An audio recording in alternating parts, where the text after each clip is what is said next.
বোমার আওয়াজে গভীর রাতে হঠাৎ চাঞ্চল্য ছড়ালো রামপুরহাট শহরের ৪ নম্বর ওয়ার্ডের সাজান্ন পল্লী পাড়ায়।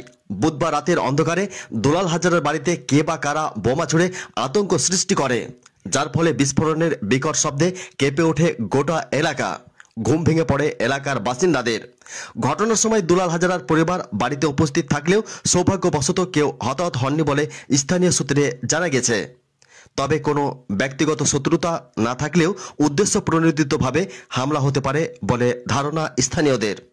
ঘটনার খবর পেয়ে বৃহস্পতিবার সকালেই ঘটনাস্থলে পৌঁছায় রামপুরহাট থানার পুলিশ। তদন্তের জন্য ঘিরে ফেলা হয়েছে এলাকা, যদিও এখনো পর্যন্ত কেউ আটক বা গ্রেপ্তার হয়নি বলে পুলিশ সূত্রে জানা গিয়েছে। একই সঙ্গে এলাকার নিরাপত্তা ব্যবস্থা জোরদার করা হয়েছে।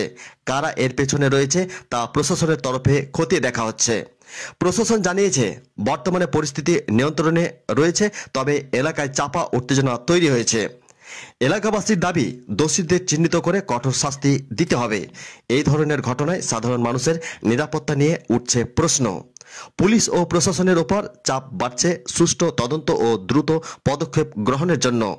Bureau report, Nalhati news express. বলতে ওই আপনার নাগাদ ওই 1:40 একটা শব্দ উঠলো।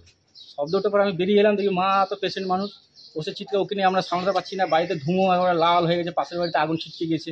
হ্যাঁ, ওরাও উঠেছে, কিন্তু আমরা বেরোতে পারছি না। ভাগ্নি পা ধরতে তো বেরোনো ভয় পাচ্ছি, যদি আমি তালা খুলতে যাচ্ছি যে না মামা তোমাকে বেরোতে দেবো না।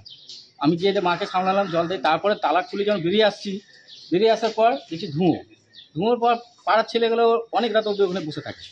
ওদিকে গিয়ে জিজ্ঞেস করলাম তো ওরা আবার একটা দাদাগিরি করতে কথা বললো যে তোমার ঠিকা নিয়ে বসে আছি নাকি আমি, তোমার বম্পটাতে তোমরা পাড়ার ছেলে, তোমাদেরকে নিয়ে ভরসায় আমরা চলি, বাড়ির সামনে একটা আমার দুর্ঘটনা ঘটে গেল আর তোমরা বলছো যে আমরা জানি না।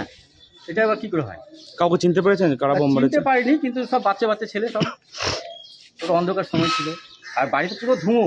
কেন বোম মেরেছে সেটাই তো আমরা জানতে পারছি না কেন মেরেছে। আমার সঙ্গে কোনো শত্রুতা নেই, কিছু নেই। আমাদের সঙ্গে মুসলিম বলেন, হিন্দু বলেন, সবাই আমরা এক, সবাই আমাদের সঙ্গে মিলেমিশে থাকে। তো বোমটা মারলে সেটা তো আমরা আবার কি কেন এই ঘটনাটা ঘটলো? আপনার বাড়িতে বোম মেরেছে? হ্যাঁ। কি না আপনার? সত্যেন হাজরা।